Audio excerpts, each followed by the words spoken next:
Riddhi Siddhi classes में अनुष्का हिंदी व्याकरण के लेखक डॉक्टर जयकरण यादव आपका हार्दिक स्वागत करता है। प्यारे बच्चों, हमने व्याकरण में वर्ण विचार का टॉपिक कंप्लीट कराया है, जिसमें 4 क्लासें हैं। अगला टॉपिक वेरी मोस्ट टॉपिक है जो सभी कंपटीशन में आता है, वो है समास। समास का टॉपिक HSC, RPSC जो भी पेपर होंगे उसमें एक क्वेश्चन जरूर आता है, छोटे पेपरों में एक आता है। जो टीचर भर्ती होती हैं first grade, second grade, TGT, PGT, assistant professor, उसमें 3 या 4 आते हैं। तो आज हमारा टॉपिक रहेगा समास। टॉपिक का नाम क्या है? समास।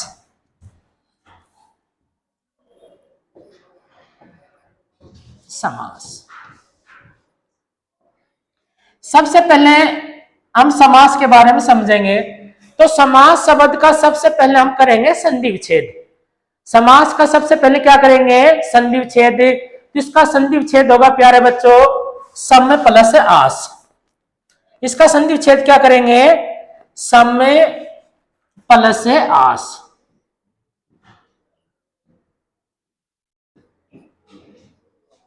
आस। समास का संधि विच्छेद क्या होगा? सम प्लस आस। अब सबसे पहले हमारे सामने ये प्रश्न आता है, समास शब्द में कौन सी संधि है? तो हिंदी में संधि 3 प्रकार की होती हैं, स्वर संधि, व्यंजन और विसर्ग। और स्वर संधि के 5 भेद होते हैं: दीर्घ संधि, गुण संधि, वृद्धि संधि, यण संधि और अयादी संधि। तो प्यारे बच्चों, समास शब्द में व्यंजन संधि है। कौन सी संधि है? व्यंजन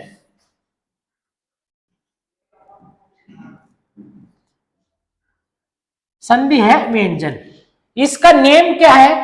यदि प्रथम शब्द की अंतिम ध्वनि में मैं हो, यदि प्रथम शब्द की अंतिम ध्वनि में क्या हो? मैं, और द्वितीय शब्द का प्रथम वर्ण किससे प्रारंभ हो? स्वर से। द्वितीय शब्द का प्रथम किससे प्रारंभ हो? स्वर से। स्वर हिंदी में कितने होते हैं? 11। कोई भी स्वर हो सकता है। तो मैं वर्ण है वह जू का तू रहेगा। मैं वर्ण है वह क्या रहेगा? जू का तू रहेगा। ये मैं वर्ण जू का तू रहेगा। और मैं वर्ण में क्या जुड़ जाएगी? स्वर की मात्रा। तो मैं वर्ण में क्या जुड़ जाएगी? स्वर की मात्रा। जैसे देखिए, प्रथम शब्द की अंतिम ध्वनि क्या है? मैं। और द्वितीय शब्द का प्रथम वर्ण किससे प्रारंभ हो रहा है? स्वर से। तो इस स्वर की मात्रा किस में जुड़ जाएगी? मैम में। अगर मैम में आ जोड़ेंगे तो क्या बनेगा? समास। तो प्यारे बच्चों, समास शब्द में कौन सी संधि है? व्यंजन। कौन सी संधि है? व्यंजन। तो समास का संधि विच्छेद होगा सम प्लस है आस। क्या बना? सम प्लस आस। अब हमारे सामने प्रश्न ये आता है, प्यारे बच्चों, समास में कितने पद होते हैं? 2 पद। समास में कितने पद होते हैं? 2, या 2 से अधिक भी हो सकते हैं। तो इसमें कितने पद बन गए? 2 पद बन गए। 2 पद कौन कौन से हैं? एक तो है सम, एक है आस। तो समास में कितने पद होंगे? 2। जैसे मैंने लिख दिया राम, एक रामोतार। कहने का अर्थ है, अगर जिसमें एक पद रहेगा उसमें कभी भी समास न रहेगा। तो समास के लिए कितने पद होने चाहिए? 2। अब ध्यान दीजिए, राम है, राम है, तो राम में कितने पद हैं? 1 पद है। राम में कितने पद हैं? 1। तो रामोतार में कितने पद बन जाएंगे? 2। राम और अवतार। तो राम शब्द में समास नहीं है, तो समास किस में है? रामोतार में, राम का अवतार। तो प्यारे बच्चों, जिस शब्द में एक पद होगा उसमें कभी भी समास न रहेगा। तो समास में कितने पद होने चाहिए? 2 या 2 से अधिक। तो समास में 2 पद है। एक तो क्या बनेगा? सम, एक क्या बनेगा? आस। इसको कहेंगे हम प्रथम पद। सम को क्या कहेंगे? प्रथम पद।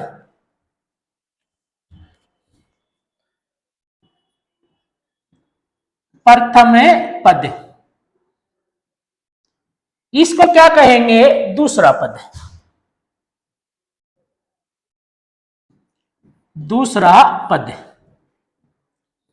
प्रथम पद का दूसरा नाम है पूर्व पद। पूछ ले, प्रथम पद का दूसरा नाम क्या है? पूर्व पद।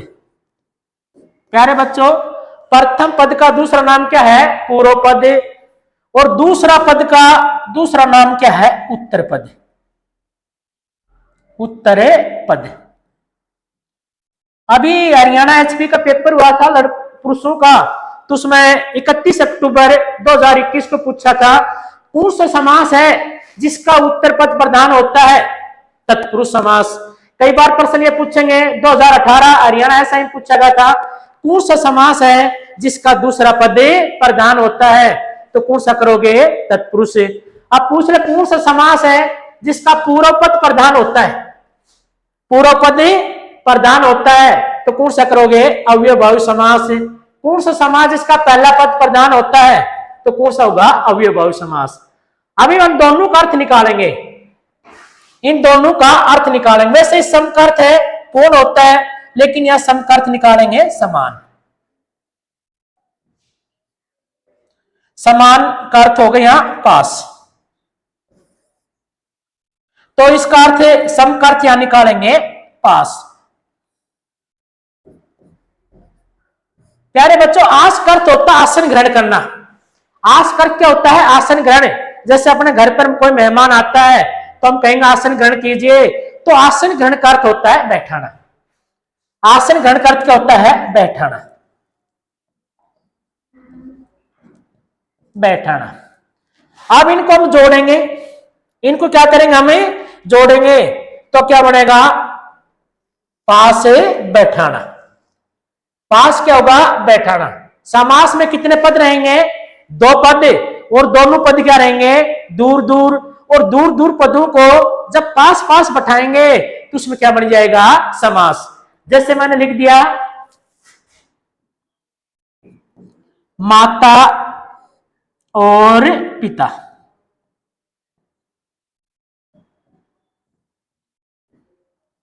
बच्चों, इसमें दो पद हैं, एक तो माता है और एक क्या है? पिता।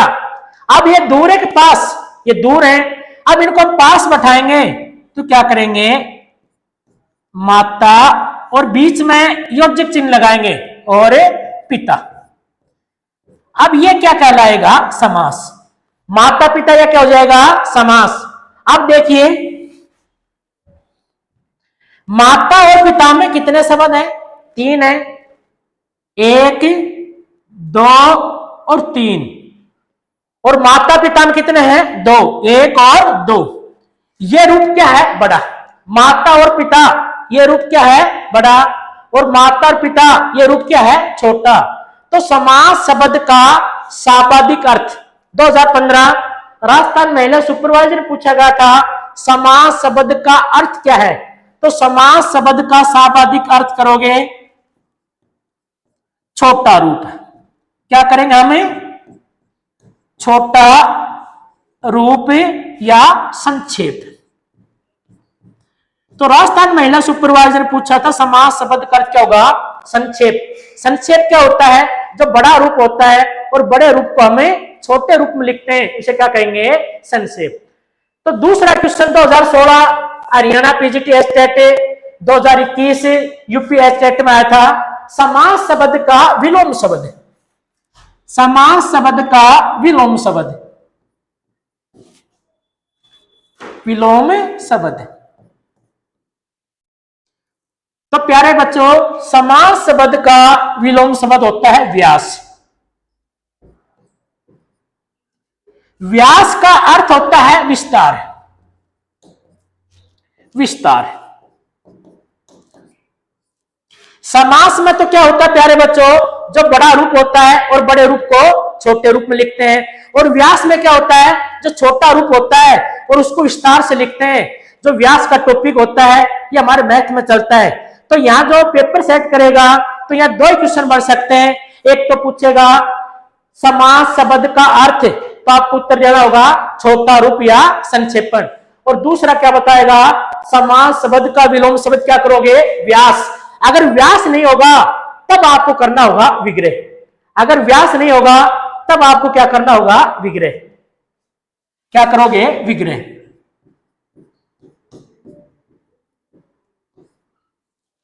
क्या करोगे? विग्रह। तो प्यारे बच्चों, समास शब्द का संधि विच्छेद क्या होगा? सम प्लस है आस। क्या होगा? सम प्लस है आस। तो समास में कितने पद होते हैं? दो या दो से अधिक। जिसमें एक पद रहेगा उसमें कभी भी समास ही नहीं रहेगा। तो समास में दो पद भी हो सकते हैं, दो से अधिक। तो समास का संधि विच्छेद हमने क्या किया? सम प्लस से आस। या सम का अर्थ होता है पास, आस का अर्थ होता है बैठाना। तो दूर दूर जो शब्द हैं उनको जब पास पास बैठाएंगे तो उसमें क्या बन जाएगा? समास। जैसे मैंने लिख दिया माता और पिता, ये क्या है? दूर है। जब इनको पास बैठाएंगे तो इनके बीच में हम और को हटाएंगे, तो और को हटाएंगे तो क्या बन जाएगा? माता और पिता। तो ये क्या कहलाएगा? समास। ये क्या कहलाएगा? समास। और तो कहेंगे समास का अर्थ छोटा रूप या संक्षेप। और समास का विलोम शब्द क्या करोगे? व्यास और विग्रह। तो प्रथम पद को दूसरा नाम क्या है? पूर्व पद। और द्वितीय पद का दूसरा नाम क्या है? उत्तर पद। यहां तक कोई दिक्कत नहीं है। अब आता है समास किसे कहते हैं।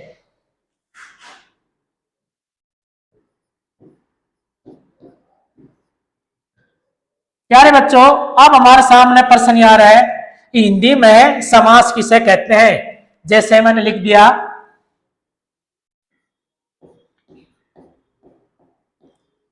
रसोई के लिए घर।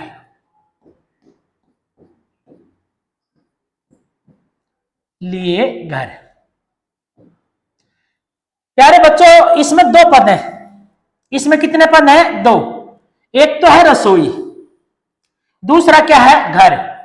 रसोई को क्या कहेंगे? प्रथम पद। और घर को क्या कहेंगे? द्वितीय पद। और इनके बीच में के लिए, इनके बीच में क्या है? के लिए। दो पद हैं, एक तो रसोई है और दूसरा पद क्या है? घर।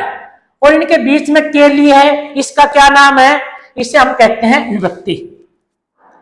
इसे क्या कहेंगे? विभक्ति।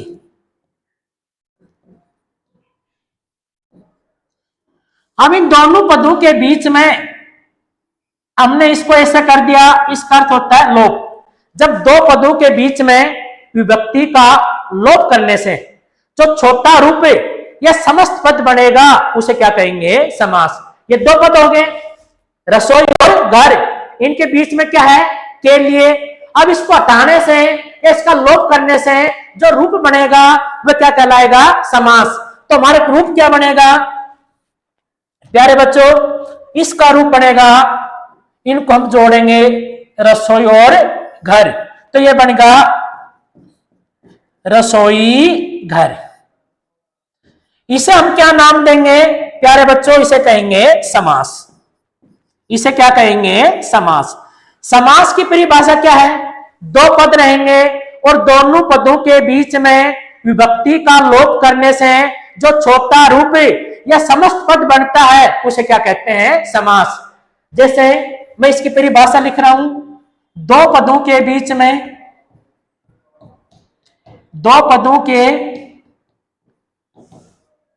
बीच में विभक्ति का लोप करने से, लोप का अर्थ होता है हटाना, लोप करने से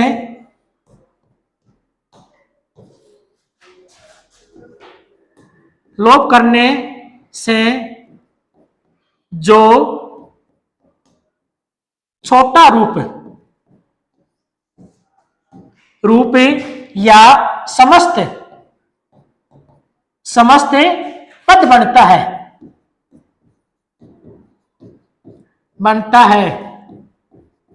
उसे समास कहते हैं। समास कहते हैं।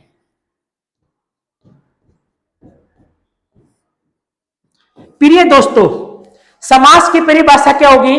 दो पदों के बीच में विभक्ति का लोप करने से जो छोटा रूप बनता है उसे क्या कहेंगे? समास या समस्त पद। अब देखिए रसोई के लिए घर, ये दो पद हैं, एक तो क्या है रसोई, दूसरा पद क्या है घर। अब इनके बीच में के लिए क्या है विभक्ति। अब इसका लोप करने से जो रूप पड़ेगा रसोई घर, एक है रसोई के लिए घर, ये रूप क्या है बड़ा, रसोई घर ये रूप क्या है छोटा। रसोई और घर ये अलग अलग पद हैं, अब इनको जोड़ दिया तो रसोई घर ये क्या बन जाएगा समस्त पद, उसे क्या कहेंगे समास। अब हमारे सामने प्रश्न ये आ रहा है प्यारे दोस्तों, अब इसको मैं ऐसे लिख दूं रसोई के लिए घर, रसोई के लिए घर,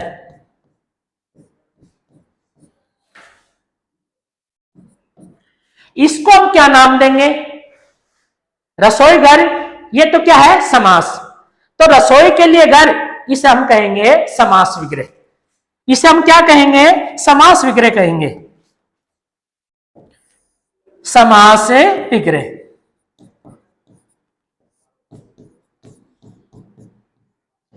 प्रिय विद्यार्थियों, समास विग्रह की परिभाषा क्या होगी, जब दो पदों के बीच में, ये दो पद कौन कौन से हैं, एक तो है रसोई, एक क्या है रसोई, दूसरा कौन सा है घर, इन दोनों के बीच में किसका प्रयोग कर दिया विभक्ति का। जब दो पदों के बीच में विभक्ति का प्रयोग करने से जो बड़ा रूप या खंडन रूप बनता है उसे क्या कहते हैं समास विग्रह। दो पद हैं रसोई और घर, और इनके बीच में विभक्ति का प्रयोग करने से जो रूप है वो छोटा बनेगा बड़ा, एक तो क्या रसोई घर, एक है रसोई के लिए घर, रसोई घर ये छोटा रूप है और रसोई के लिए घर ये क्या है बड़ा। दो पदों के बीच में विभक्ति का प्रयोग करने से जो बड़ा रूप या खंडन रूप बनता है उसे क्या कहेंगे समास विग्रह, उसे क्या कहेंगे समास विग्रह। समास की परिभाषा, दो पदों के बीच में विभक्ति का लोप करने से जो छोटा रूप या समस्त पद बनता है उसे क्या कहेंगे समास। जैसे आ जाए राम का चरित्र तो हम कहेंगे रामचरित्र, चिड़ी को मारने वाला तो इसका समास क्या बनेगा चिड़ी मार, आम का चूर्ण तो क्या बनेगा आम चूर्ण। जैसे आ जाए दही बड़ा, दही बड़ा,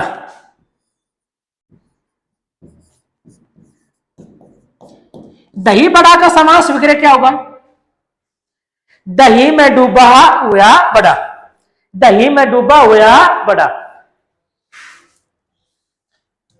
समास विग्रह की परिभाषा क्या होगी प्यारे बच्चों, समास विग्रह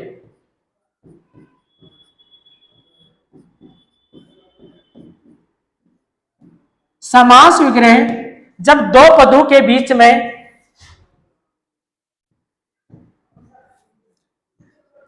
दो पदों के बीच में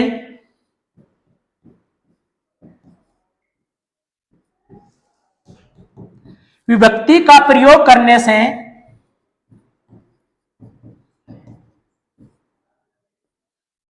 विभक्ति का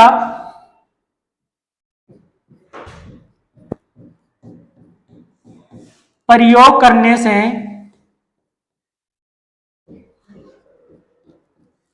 जो बड़ा रूप या खंडन रूप बनता है, रूप बनता है उसे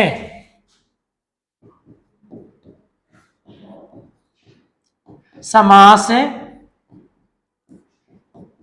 विग्रह कहते हैं।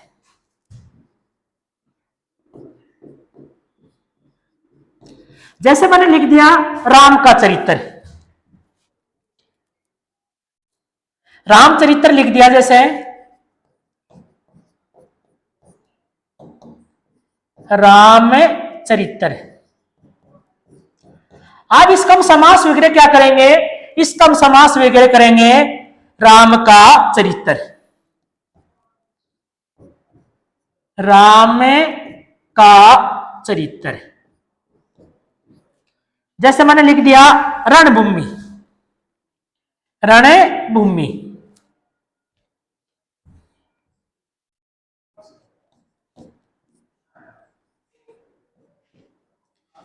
प्यारे बच्चों, इसका समास वगैरह क्या होगा? रण के लिए भूमि, रण के लिए भूमि। दही बड़ा और दही बड़ा का समास वगैरह क्या होगा? दही में डूबा हुआ बड़ा। जैसे हमारे सामने आ जाए रसगुल्ला, तो रसगुल्ला का समास वगैरह क्या होगा? रस में डूबा हुआ गुल्ला। रेलगाड़ी, रेल पर चलने वाली गाड़ी। अब आ जाए रसोई घर, तो रसोई के लिए घर। विद्यालय, विद्या के लिए आले। गौशाला, गौ के लिए शाला। तो डिब्बा बंद, डिब्बे में बंद। ये क्या हो जाएंगे? समास वगैरह। अब हमारे सामने प्रश्न आ रहा है, हिंदी में समास के कितने भेद हैं? हिंदी में समास के कितने भेद हैं? तो प्यारे बच्चों, हिंदी में समास कितने प्रकार के हैं? 6।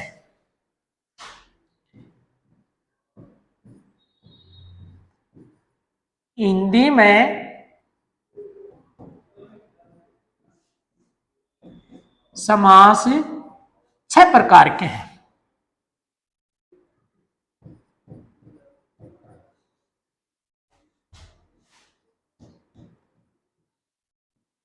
आपसे प्रश्न करें हिंदी में समास कितने प्रकार के हैं, तो आपका उत्तर क्या होगा? 6। वो 6 समास कौन कौन से हैं? अव्ययभावी समास है, द्वंद्व समास है, द्विगु समास है, कर्मधारय समास है, बहुब्रीहि समास है और तत्पुरुष। अब इसमें 2 टाइप के क्वेश्चन कर सकता है। निम्न में से समास का भेद नहीं है, जिसमें 3 तो क्या मिलेंगे? समास के भेद, और 1 होगा जो समास का भेद नहीं होगा। दूसरा क्वेश्चन क्या कर सकता है? निम्न में से समास का भेद बताइए, जिसमें 3 होंगे समास का भेद नहीं होंगे, और 1 क्या मिलेगा? समास का भेद। और तीसरा क्वेश्चन है, हिंदी में समास कितने प्रकार के होते हैं? वो 6 प्रकार के। वो 6 कौन कौन से हैं? अव्ययभावी समास,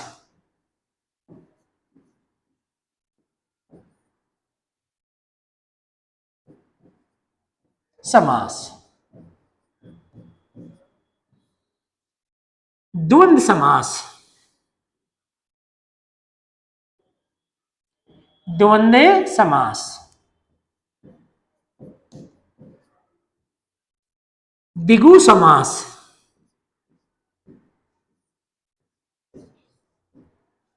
द्विगु समास, कर्मधारय,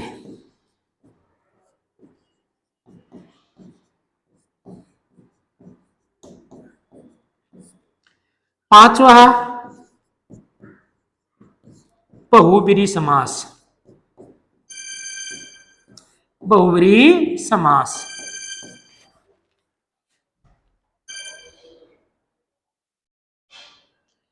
बहुब्रीहि समास।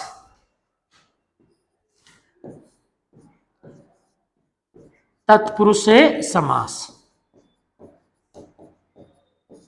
प्रिय विद्यार्थियों, अगर आपसे प्रश्न करें हिंदी में समास कितने हैं, तो आपका उत्तर होगा 6 प्रकार के।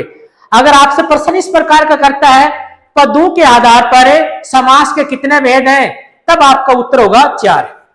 अगर आपसे प्रश्न ये करें पदों के आधार पर समास के कितने भेद हैं? 4। पदों के आधार पर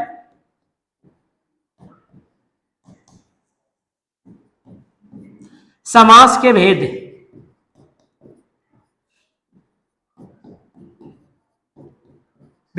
हैं, तो उत्तर क्या होगा? 4। क्या उत्तर करोगे? 4। वो 4 कौन से हैं?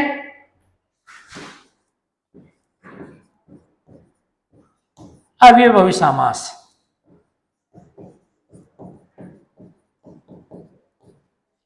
द्वंद्व समास,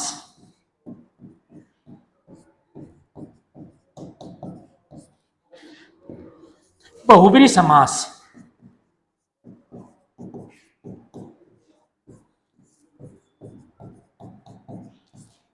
तत्पुरुष समास।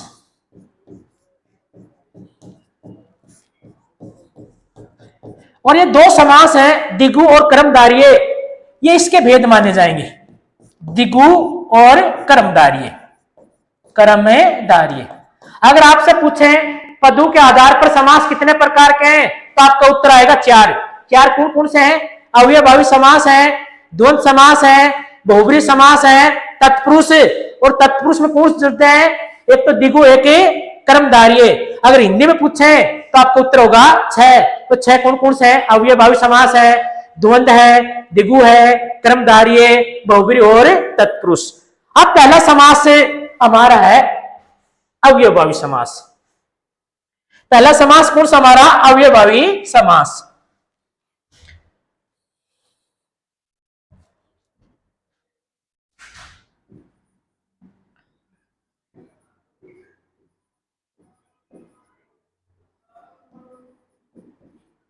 बाहुव्य समास।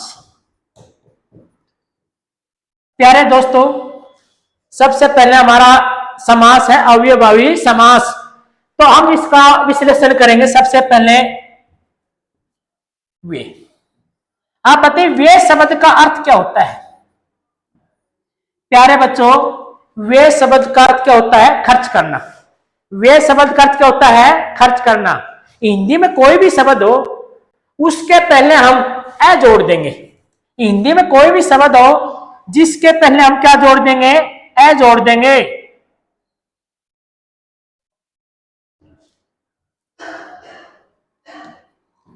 और वह शब्द हमेशा किस कर देगा? नहीं का। हिंदी में कोई भी शब्द हो, अगर जिस शब्द के पहले ए जोड़ेंगे तो किस कर देगा? नहीं का। जैसे ज्ञान है, अगर ज्ञान से पहले हम ए लगाएंगे तो उसके अंदर ज्ञान होगा कि नहीं? कार्य, कार्य का अर्थ किसी काम का करना होना, लेकिन इससे पहले ए लगाएंगे तो किसी काम का नहीं है। वे अर्थ क्या होता है? खर्च करना, लेकिन इसके पहले मैंने ए लगा दिया तो खर्च होगा कि नहीं? नहीं होगा। हिंदी में कोई धन नहीं जो खर्च होगा। या खर्च शब्द का अर्थ होता है जो शब्द कभी भी परिवर्तन नहीं होगा। जो शब्द कभी भी परिवर्तन नहीं होगा उसे क्या कहेंगे? अवयव। परिवर्तन का अर्थ है जो शब्द पुल्लिंग में भी काम आएगा, स्त्रीलिंग में भी, एक वचन में भी और बहुवचन में, और वो कभी भी परिवर्तन नहीं होगा, उसे क्या कहेंगे? अव्यय। और अव्यय का दूसरा नाम है अविकारी। दूसरा नाम क्या है? अविकारी।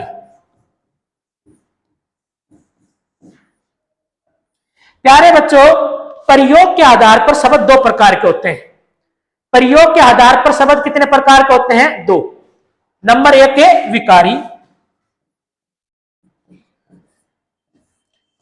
नंबर 2 क्या हो गए? अविकारी। प्रयोग के आधार पर जो हिंदी में शब्द 2 प्रकार के होते हैं, विकारी शब्द और अविकारी। विकारी शब्द क्या होते हैं? जिन शब्द जो शब्द लिंग, वचन, कारक तथा काल के अनुसार परिवर्तन होते हैं उसे क्या कहेंगे? विकारी। तो विकारी, विकार का अर्थ परिवर्तन। विकार का अर्थ क्या होता है? परिवर्तन। जो शब्द परिवर्तन हो जाए, अगर पुल्लिंग शब्द है वो स्त्रीलिंग में परिवर्तन हो जाए, एक वचन है वो बहुवचन में परिवर्तन होता है, उसे क्या कहेंगे? विकारी। तो विकारी शब्द 4 हैं। संज्ञा,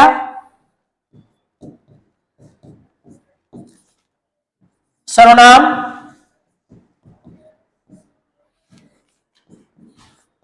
विशेषण और क्रिया।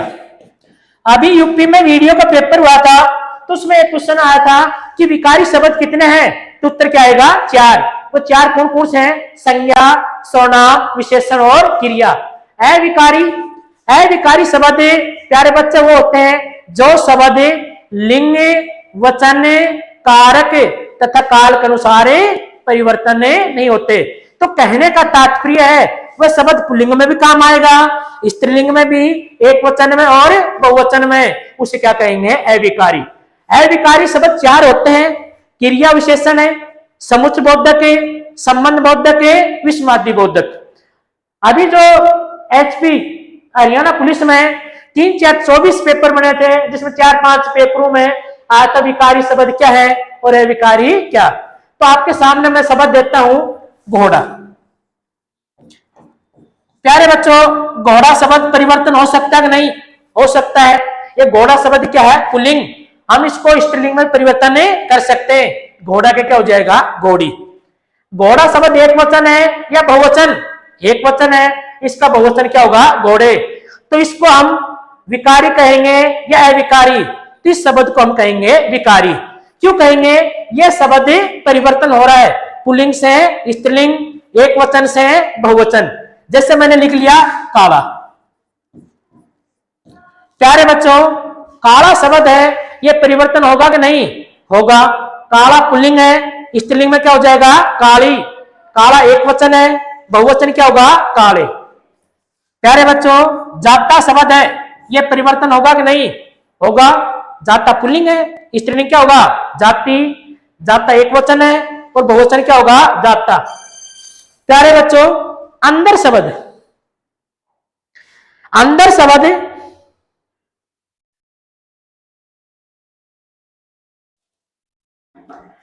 अंदर शब्द परिवर्तन होगा कि नहीं? नहीं होगा। अब अंदर पुल्लिंग है, इसका हम स्त्रीलिंग अंदरी बना सकते हैं, इसका बहुवचन अंदरे नहीं होगा।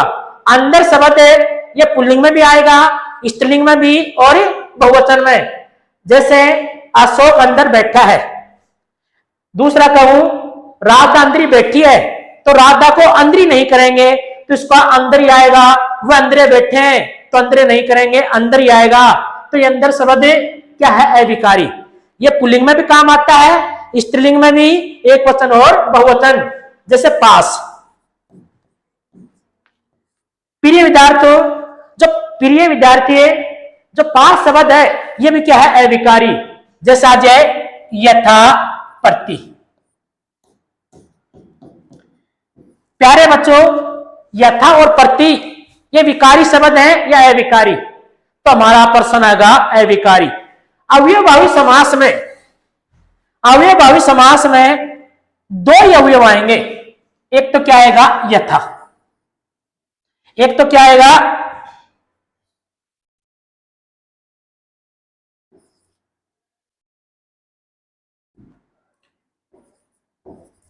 यथा, और दूसरा क्या आएगा? प्रति।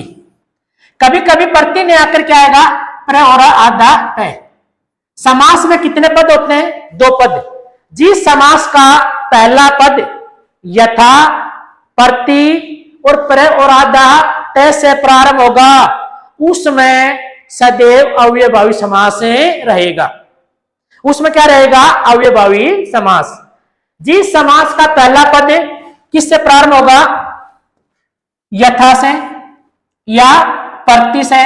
कई बार प्रति नहीं आएगा, उसमें प्र और आधा तय से प्रारंभ होगा, और जैसे हम इसका संधि विच्छेद करेंगे तो आधा तय में इक की मात्रा लगाएंगे। तो कहने का अर्थ है यण संधि के उदाहरण होते हैं जिसमें आधा तय आता है, तो उसमें हम इक की मात्रा लगाएंगे तो क्या बनेगा? प्रति। जिस शब्द का प्रथम वर्ण यथा, प्रति और प्र और आधा तय से प्रारंभ होगा, उसमें सदैव अवयवभावी समास रहेगा।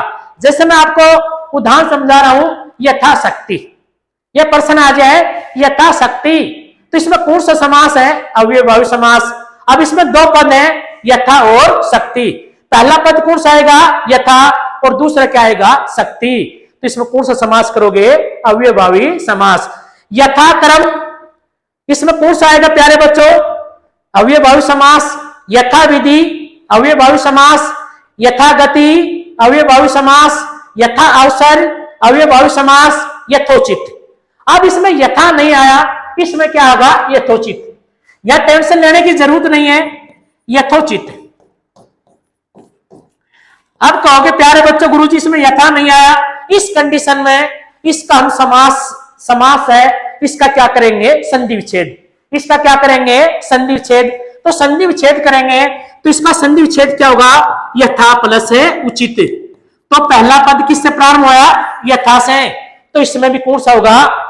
अवयवभावी समास। अब आ जाए यथेच्छा। यथेच्छा। प्यारे बच्चों कहोगे सर इसमें यथा नहीं आया, इस कंडीशन में इस शब्द का हम संधि विच्छेद करेंगे तो यथा प्लस इच्छा।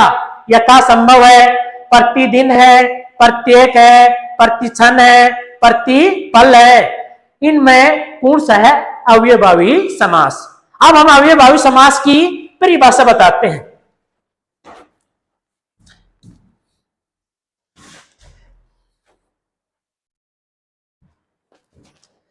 अव्ययभावी समास किसे कहते हैं?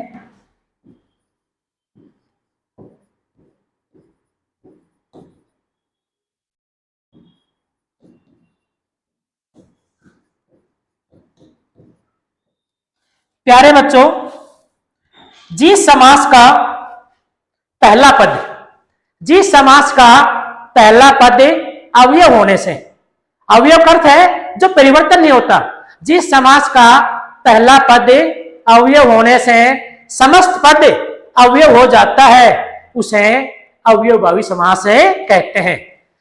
कहने का अर्थ है इस समास का पहला पद प्रधान रहेगा। समास में कितने पद होते हैं? 2 पद। कई बार पेपर में इस प्रकार के क्वेश्चन आते हैं, कौन सा समास है जिसका प्रथम पद या पूर्व पद प्रधान होता है, उसे क्या कहेंगे? अवयवभावी समास। जिस समास का, इसकी परिभाषा लिखिए, जिस समास का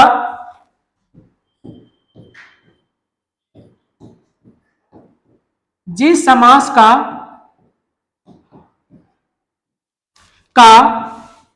पहला पद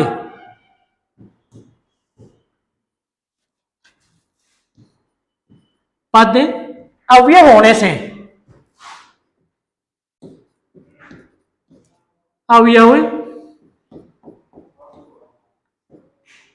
होने से समस्त पद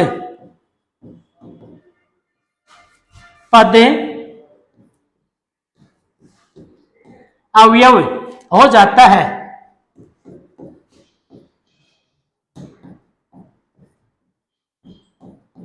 उसे अवयवभावी समास कहते हैं।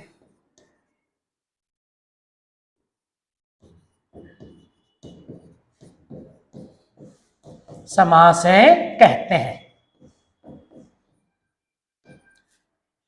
प्यारे बच्चों, अवयवभावी समास की परिभाषा क्या है?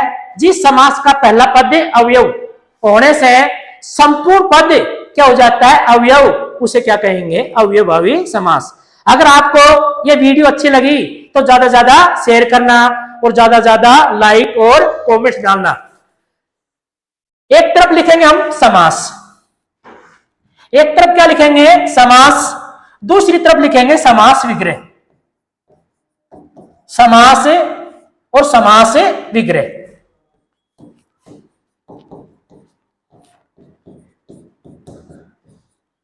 प्यारे बच्चों, अभी हरियाणा एचएससी सी ग्रुप का पेपर हुआ था प्री, तो आजकल जो हिंदी में पेपर सेट किया था, तो ज्यादातर 5 और 6 नवंबर को पेपर हुआ था, तो उसमें एक क्वेश्चन समास का था, तो उसमें यह नहीं पूछा इसमें कौन सा समास है, तो उसमें समास विग्रह करवाया था। तो अभी एक आया था प्रश्न प्रत्यक्ष, 6 नवंबर को आया था हरियाणा एचएससी में, प्रत्यक्ष का समास विग्रह क्या होगा और इसमें कौन सा समास है?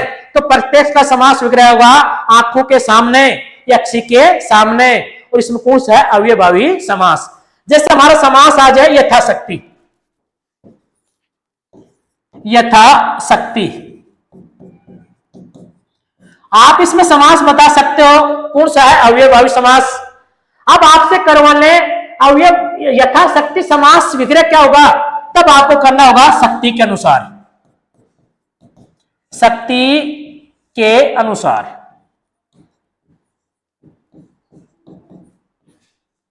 समास पूछे यथाशक्ति, इसमें कौन सा है, तब आपका उत्तर होगा अवयवभावी समास। और आपसे यह कहे इसका विग्रह क्या होगा, तो क्या करोगे? शक्ति के अनुसार। एक और आया था हरियाणा एचएससी सी ग्रुप में, भरसक, भरसक का समास विग्रह क्या होगा? संपूर्ण।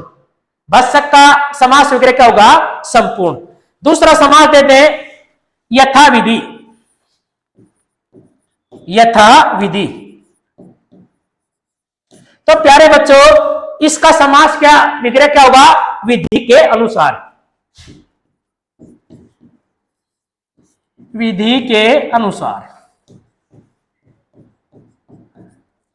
प्यारे बच्चों, 2016 हरियाणा पीजीटीएस टेट में आया था यथाक्रम,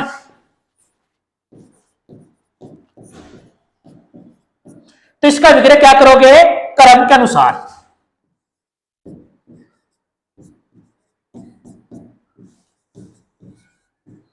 अनुसार। क्या करोगे? क्रम के अनुसार।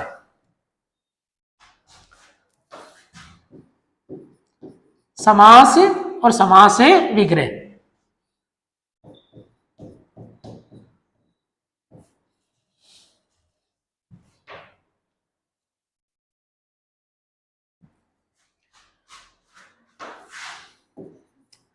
यथोचित,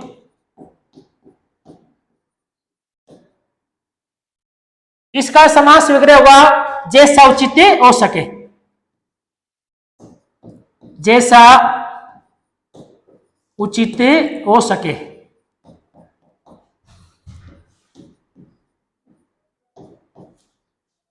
यथेच्छा,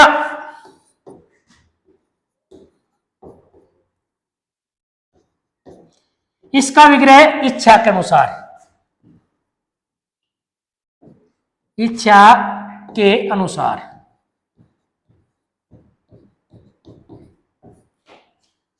यह आया था हरियाणा सीएटी सी ग्रुप 5 नवंबर को। प्रत्यक्ष अक्षी के सामने भी कह सकते, अक्षी का अर्थ होता है आंख या आंखों के सामने। अक्षी, अक्षी का अर्थ क्या निकालोगे? आंख, अक्षी के सामने।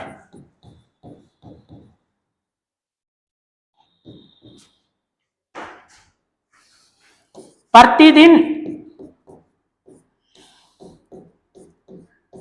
प्रतिदिन का समास विग्रह हुआ प्रत्येक दिन, प्रत्येक दिन। प्यारे बच्चों, प्रति क्षण,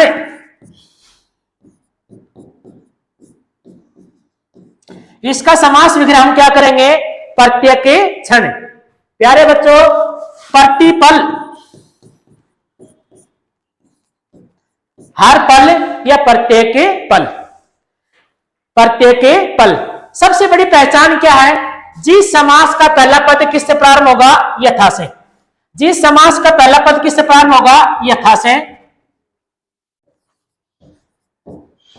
यथा में दो मात्रा आएंगी, एक तो ये की मात्रा, एक किसकी आएगी? ओ की। और जैसे ये मात्रा आ जाए, जैसे हम इनका संधि विच्छेद करेंगे तो पहला शब्द क्या बनेगा? यथा या प्रति। कई बार प्रति नहीं आएगा, उसमें संधि होगी, यण संधि, और जैसे उसका विग्रह करेंगे कई बार प्रति ने आकर क्या आएगा? प्र और आधा तय, प्र और आधा तय। और जैसा आप इसका विग्रह करेंगे तो आधा तय में छोटी की मात्रा लगाएंगे तो क्या बन जाएगा? प्रति। पहली ट्रिक है अव्ययभावी समास की। जिस समास का पहला पद किससे प्रारंभ होगा? यथा से। किससे प्रारंभ होगा? यथा से। प्रति और पर और आधा तय से, तो उसमें कौन सा रहेगा? अव्ययभावी समास। कौन सा रहेगा? अव्ययभावी समास। अव्ययभावी समास की परिभाषा, जिस समास का पहला पद अवयव होने से समस्त पद अवयवी हो जाता है उसे अव्ययभावी समास कहते हैं। इसकी सबसे बेस्ट ट्रिक क्या है? जिस समास का पहला पद यथा से, प्रति से और प्र और आधा तय से प्रारंभ होगा, उसमें सदैव बिना सोचे ही कौन सा समास करोगे? अव्ययभावी समास।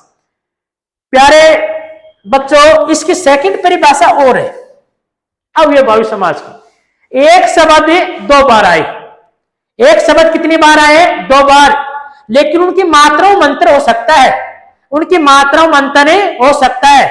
अगर पहले शब्द में मात्रा है तो सेकंड में मात्रा नहीं हो सकती, अगर सेकंड में मात्रा है तो पहले में मात्रा नहीं। तो आप ये याद रखना, एक शब्द कितनी बार रिपीट होगा? दो बार, और उसमें कौन सा समास करोगे? अव्ययभावी समास।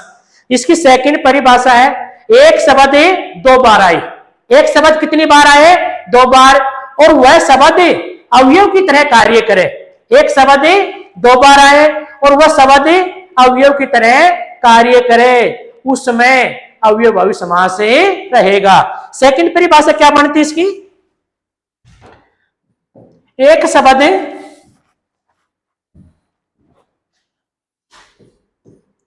एक शब्द दो बार,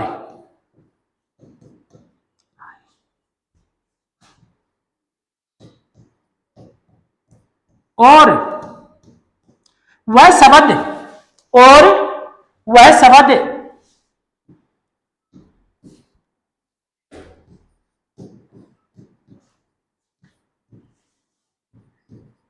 अवयव की तरह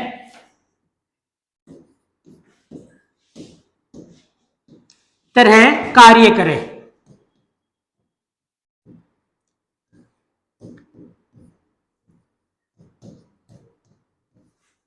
उसमें अव्ययभावी समास रहता है। भाव समास रहता है।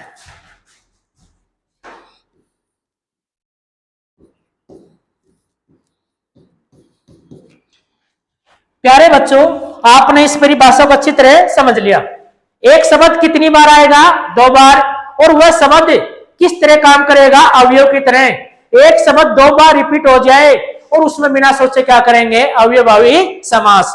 जैसे मैंने लिख दिया घर घर, जैसे मैंने लिख दिया घर और घर, और आपसे पूछ ले इस शब्द में कौन सा समास है, तो आपका उत्तर क्या होगा? अवयवभावी समास। तो घर शब्द 1 बार रिपीट हुआ या 2 बार? 2 बार। अब आपको कहेंगे घर घर में कौन सा समास है, तो आपका उत्तर होगा अवयवभावी समास। और जैसे आपको कहें घर घर का समास विग्रह क्या होगा, तो घर घर का समास विग्रह होगा प्रत्येक घर। क्या होगा? प्रत्येक घर। 2018 राजस्थान ऐसा में आया था रातू रात, रातू रात। तो रातू रात में समास तो कौन सा रहेगा? अवयवभावी समास। और इसका विग्रह कराया था, तो रातू रात का समास विग्रह क्या होगा? रात ही रात में। अब आ जाए दिनों दिन, समास कौन सा है? अवयवभावी समास। और दिनों दिनों का समास विग्रह क्या होगा? दिन ही दिन में। बीचू बीच, इसका विग्रह क्या होगा? ठीक बीच में। कानू कान, कानी कान में। कानू कान का क्या होगा? कानी कान में। हाथों हाथ, एक हाथ से दूसरे हाथ में। एक शब्द कितनी बार रिपीट होगा? 2 बार। और उसमें कौन सा समास रहेगा? अवयवभावी समास। और प्यारे बच्चों, आज का ये वीडियो यही समाप्त करते हैं। अगर आपको हमारा वीडियो अच्छा लगा तो ज्यादा ज्यादा शेयर करो, ज्यादा ज्यादा लाइक करो, ज्यादा ज्यादा कमेंट से, और चैनल को सब्सक्राइब करो। अगली क्लास में हम बताएंगे कि इस अवयवभावी समास के बाद कौन सी समास आता है, द्वंद्व समास क्या है, द्विगु समास क्या है। अवयवभावी समास तो कंप्लीट है, बहुब्रीहि समास क्या है और तत्पुरुष समास क्या है। धन्यवाद, थैंक यू।